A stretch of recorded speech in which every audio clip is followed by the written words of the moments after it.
Okay, now on tips and tricks, fill patterns. Have you ever came across in a moment in life where you wanted a CAD pattern that is not in Revit?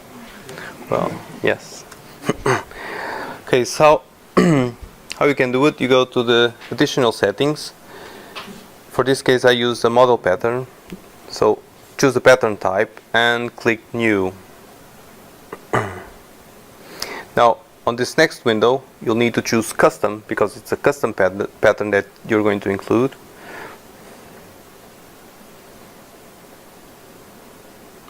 And then click on that Import button further below. Now it will prompt you for a path file of a path extension. Revit already has these two files when you set it up, and they can be found in C, Program Files, Autodesk, the Revit version that you're using, and Data. Can you read it from there? Okay.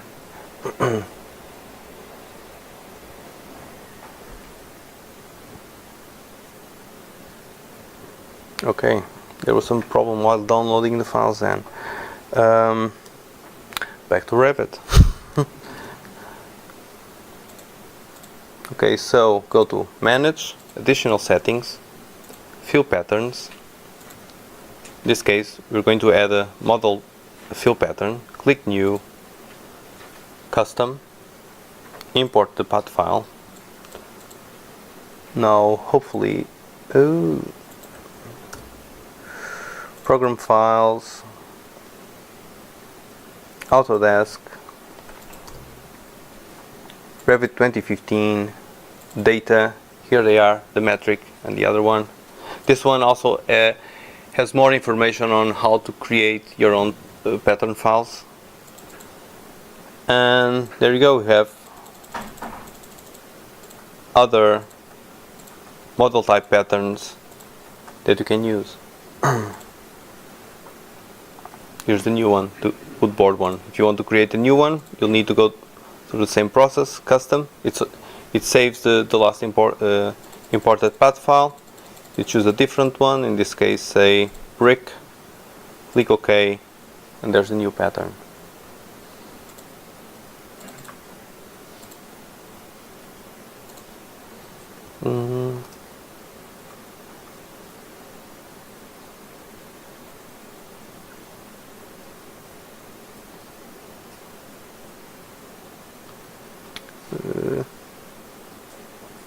Where's the tips and tricks?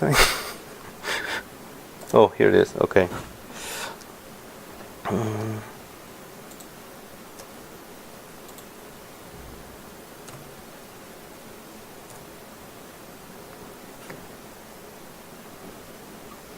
This is the one that we just watched.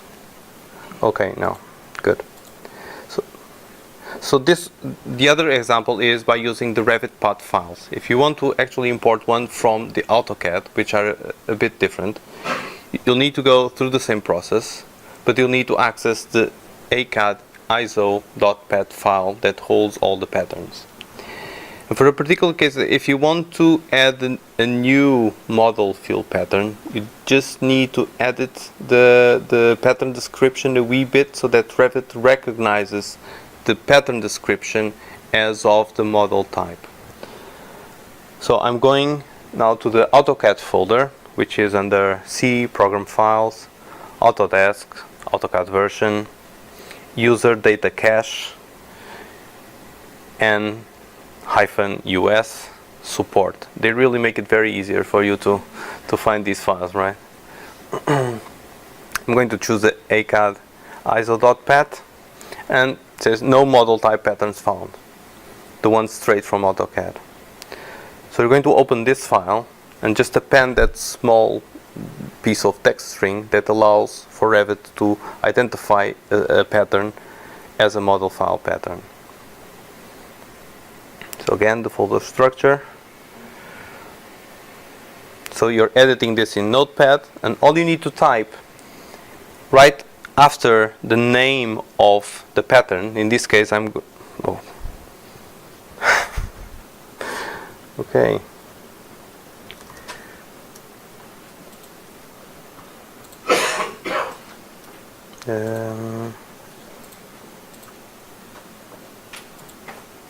Let's go for the file.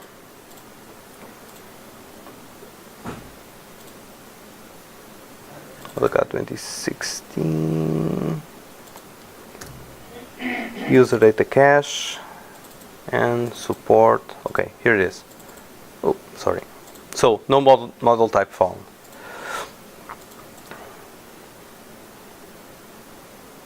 Let's open the path file. If the computer allows.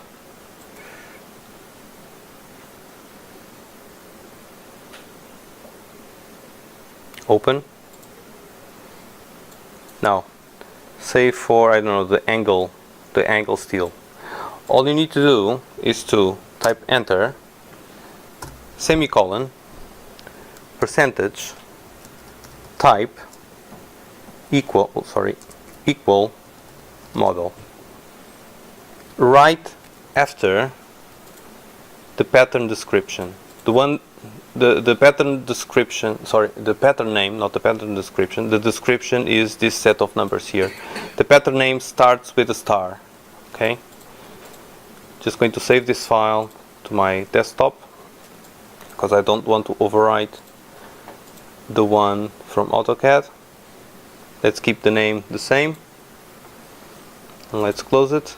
Now, semicolon, percentage, type, equal, model.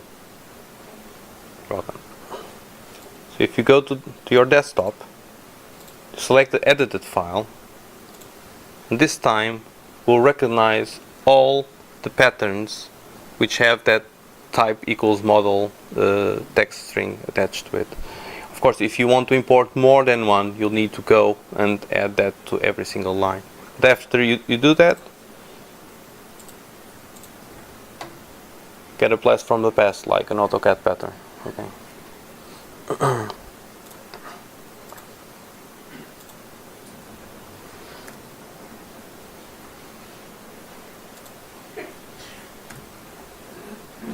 Schedules, clear cells.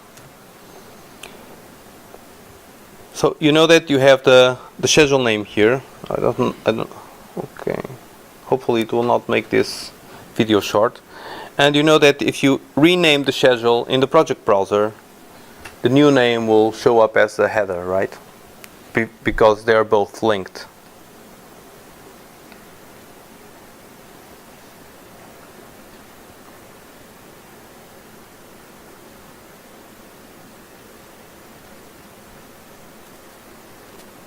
Okay, I don't think the videos are working quite well. I apologize. I'll go to the this one here.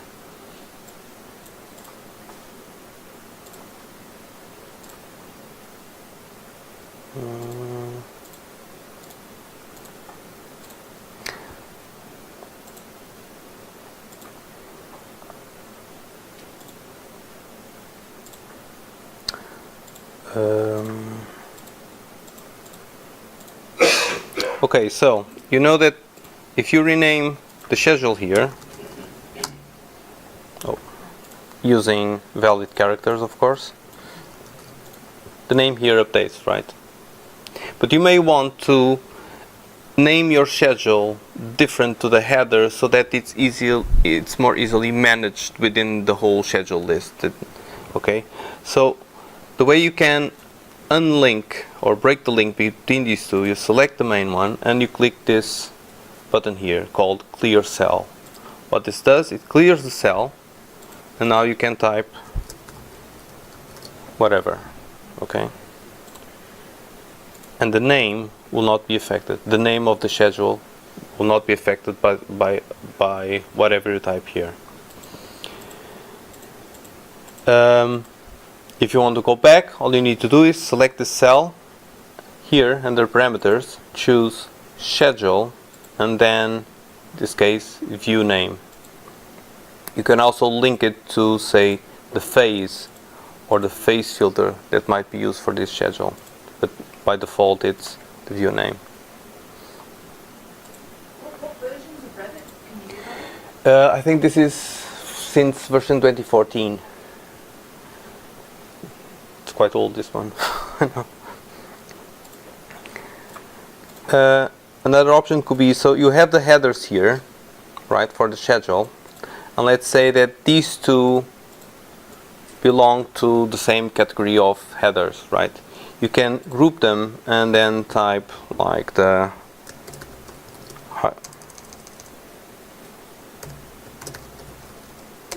sorry.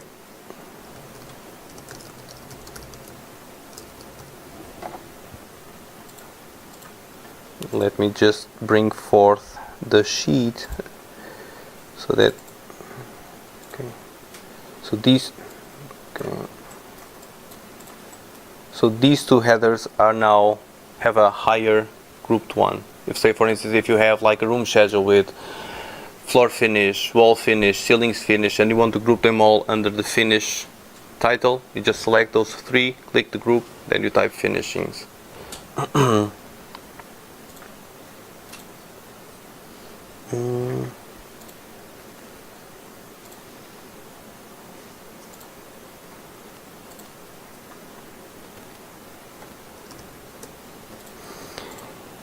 These names are picked up from when you select the fields, right? So you have the type that has been added, the description, and in this case a share parameter called parking base total. You can, however, if you wish, rename these like type of parking, and it will hold. It will not affect the field name, but you can type a different header if the parameter name is not quite that you want. Another way of doing it is going under the formatting tab, and for instance for the type field, the heading is called type of parking. This is another way of editing it.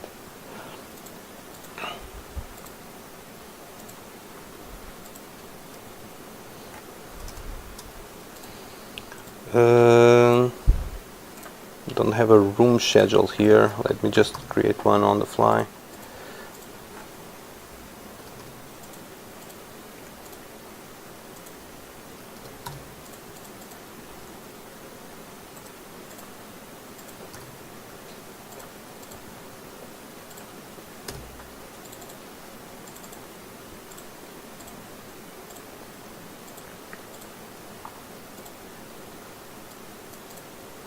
So let's say you have a room schedule and you have a column here where you're just displaying the area in square meters. But for some reason you want to show the area also in square meters, right? One way of doing this is by going to the fields. You add a calculated value. Let's call it area square feet. You need to select of the type area so that the units are the same. And under formula here, you choose to pick up the existing area field. Then you click OK. So you have a new column called area square feet, but they are showing also in square meters, right? So the way to go around this is select the column, click under Format Units. It's using the project settings, which are set to meters. So if you uncheck this box, it will unlock the other units available, and you can choose, say, square feet.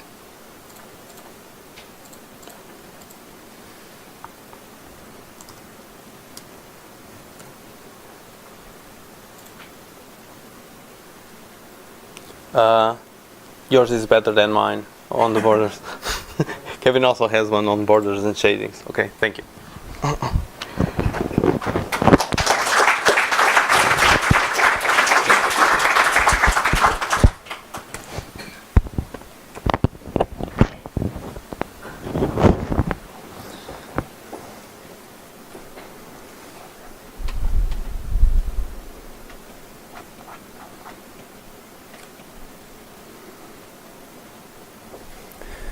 Okay, I've got 3 to show, so just following on from Joaquim's, just going to apply these directly, hopefully they'll be a little bit quicker. So this first one, again, continuation of schedules, it's basically being able to create something that you just can't do inside Revit. have complete control over formatting, put whatever you want in, the same number of the same types of shading, fonts. You can highlight, make bold certain particular cells, and basically just edit whatever you want. Okay, so how is this done? This is basically this came about through auditing a project where we were using Codebook, and within this project, I noticed that there were about 60 schedules that were for planting. Now, there wasn't any planting in this project, so I thought this was particularly strange. So I investigated a little bit further and then found this method. So essentially, we're using planting because there are no components within the project file that are on the planting category or part of the planting category. So just going to create a quick schedule. Now, obviously, I want this to be blank, so if I try creating something, then it won't allow me to, so I need to add at least one field, as it says in the warning there. So I'll click OK. End up with a pretty boring looking schedule there. There's nothing in there. I'm just going to delete the header there, and then I'm just going to clear the title. And then this is basically where you have complete free reign over what you want it to look like. You see at the top we have columns and rows. Here, this just works very similar to kind of Excel or something like that. You can just add, you can insert columns, basically it works in a very similar way to kind of tables inside Word. But it gives you complete control over the formatting, the appearance, the text. Obviously it's very much kind of anti-Revit, it's not parametric or anything like that. But Codebook has a way of automating these through an external database. So if you're pretty good at coding, then there is a way of automating the creation of this through API. How it's done, I've no idea. So basically, I'm just very quickly kind of filling all this in.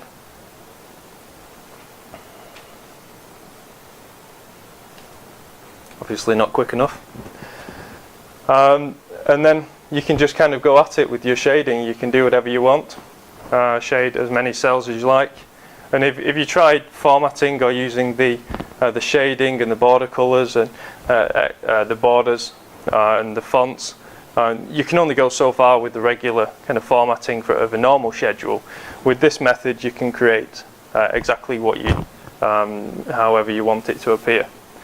Now, how you would actually use this in a project, I'm not wholly convinced yet that it's the right method, but if you have something standard that you want to appear on lots of different views, and you want to be able to control the appearance, then it saves you having to do kind of filled regions and bits and pieces like that.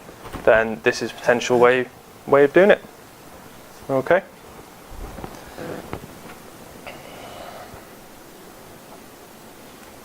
Anybody know about that? Okay.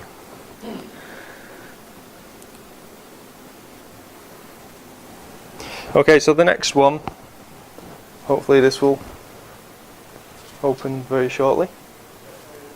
Sorry, just while that one's loading. Yeah. You know how you had your schedule up? Yeah. If it's coming on your screen quite small, is there a way you can like zoom it in rather than creating a sheet with it on? No, there isn't. No, it'd be really nice, but no, you can't do that.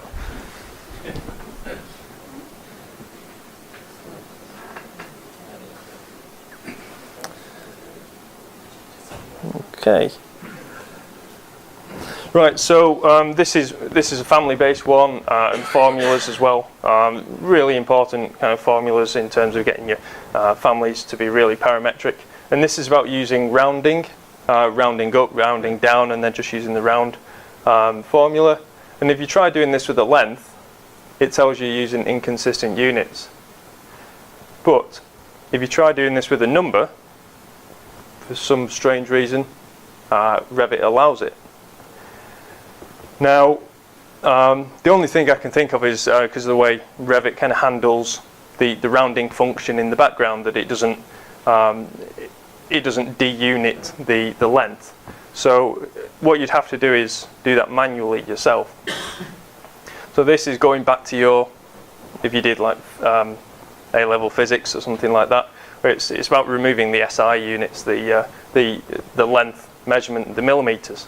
So you just end up with a number.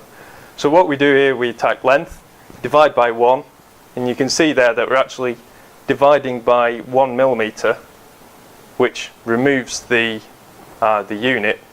And then once we've finished rounding, we times it by a millimeter afterwards to turn it back into a length.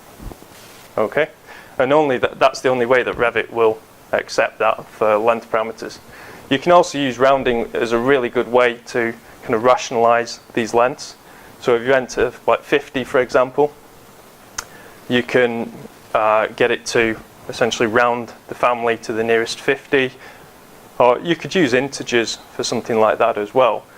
But one of the benefits of this is you could do to the nearest 2.5, for example, depending on what you're actually doing to start off with.